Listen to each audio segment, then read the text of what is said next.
Sounds like Chris Paul will be back next year. Should the San Antonio the Spurs bring him back?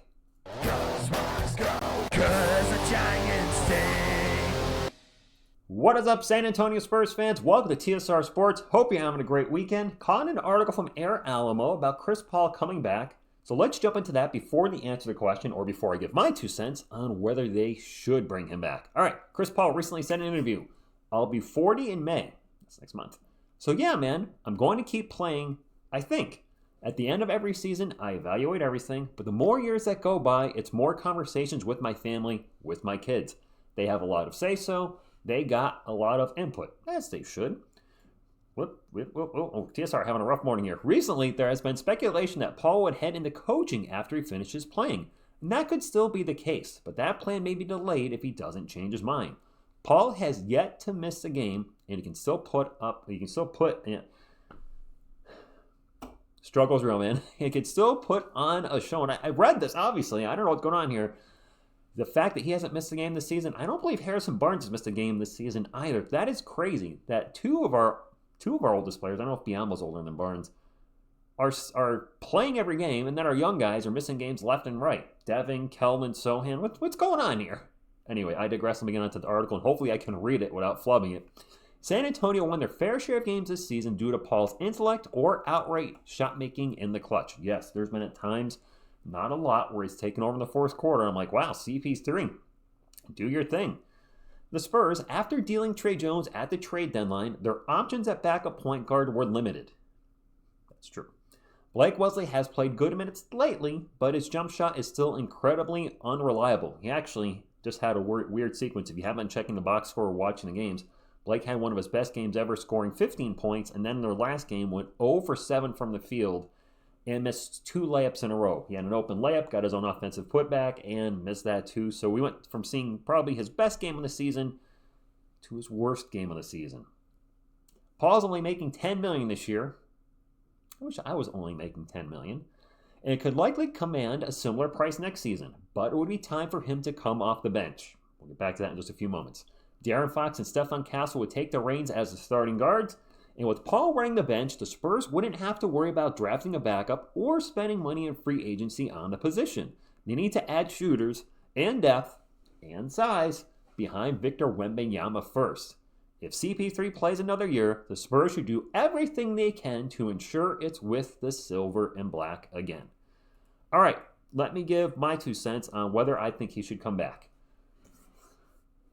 Yes, only as a backup. He absolutely cannot start if he comes back to San Antonio Spurs next season. Our future is Fox, Castle, maybe Vasilevsky, whatever it is. He's closer to retirement than being part of a championship team. If he comes back for a similar salary, having a veteran, having that leadership in the second unit and on the team in general, yes. I like Blake Wesley. He ain't there yet. He's shown little flashes here and there. He's had a couple games where he hit 3 3-pointers. That's great. But then he's out of their games like he did in the last one, which was like, oh, goodness, he's not ready yet. So would he come back? Now I'm going to try to think in the mind of Chris Paul, since I gave my answer that yes, I think I should bring him back. And, of course, drop a comment. Well, do you think we should, if he does decide to? I think if Popovich comes back, if Pop's able to coach next season, then I think this is an absolute yes. From what I understand, one of the reasons he came to the Spurs was so he could be coached by Pop, and CP3 was barely coached by Pop this year. He went out in early November and hasn't been back since. He also got only a half season with Wemby.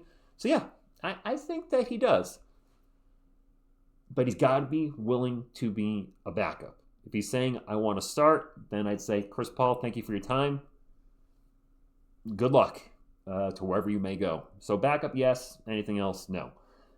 Also, I want to throw this out there, guys. If you didn't see the post yesterday or maybe you missed it in the live streams, yesterday was the 6-year anniversary of TSR Sports. We started April 5th, 2019, and it's weird because the Spurs weren't even the thing that pushed this channel when it first started. I started calling the NBA playoffs in April of 2019. That's when the Warriors ended up playing the Raptors in the NBA Finals. And this channel really grew because of the Golden State Warriors, because I was covering a lot of their playoff games. So it's crazy to think how the channel started off with, pretty much, I was trying to call all the NBA playoff games that particular season. And then in the summer, I was trying Premier League soccer. I was covering the United States women's national team, some Yankees games. I was doing New York Giants live streams in the fall, WWE streams, UFC streams. I was streaming all the time. Now, granted, I was single that year. I had gotten out of a bad relationship in 2018, so I was just like, you know what?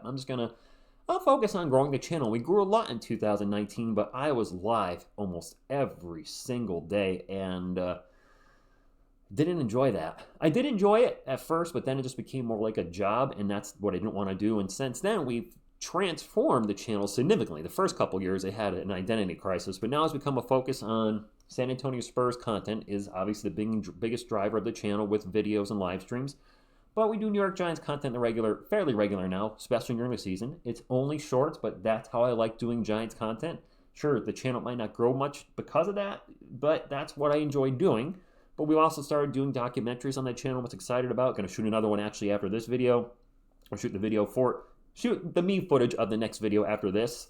So I'm very curious on where the channel is going to go, but I like where we're at. I really do. With the Spurs being kind of the backbone, but being able to cover the Giants, maybe I'll cover the Yankees a little more if possible, and then doing these documentary things, etc. I'm really excited to see where the channel goes over the next 6 years. And I really want to thank every one of you, whether you've been watching for 1 day, 1 month, 1 year, or if you've been here for all of it. Because I got to tell you, this has probably been the hardest season of the Spurs to cover since I started the channel with you guys. It's easily the biggest roller coaster season between, Popovich medical issue, Wemby's medical issue, Fox we already knew was going down, but then just the roller coaster of our record. We were a top 8 team in the Western Conference. We were number 8. We didn't make it past number 8, but at one point this season, I checked the standings on Basketball Reference day by day, and after we beat the Nuggets, the first game of 2025, we were ranked number 8. And then the wheels fell off at that point, and now we're a bottom 3 team and a lottery team again. And just watching the team lose again, no Wemby, it's been tough. You guys, you can tell looking at the live streams. You guys pointed out sometimes, you're like, wow, TSR, only X amount of people are watching. The live streams have lost probably about 66% of the audience because it's not fun watching your team lose or get blown out. I will say, though, lately they've been fighting harder. They almost beat the Cavs, the best team in the Eastern Conference. They've been showing hard at the end of the season. Mitch Johnson has at least finally been showing some ability to coach, showing some passion, challenging plays. So he's given me a little hope if he is the future coach of the Spurs. So I just want to say thank you for the 6 years. If you're still watching, still coming to the live, still watching the regular videos, or watching the second channel, whatever you're watching, and if you're watching right now, if you still made it to this point in the video, thank you. It's I love making content, and I hope that passion never dies.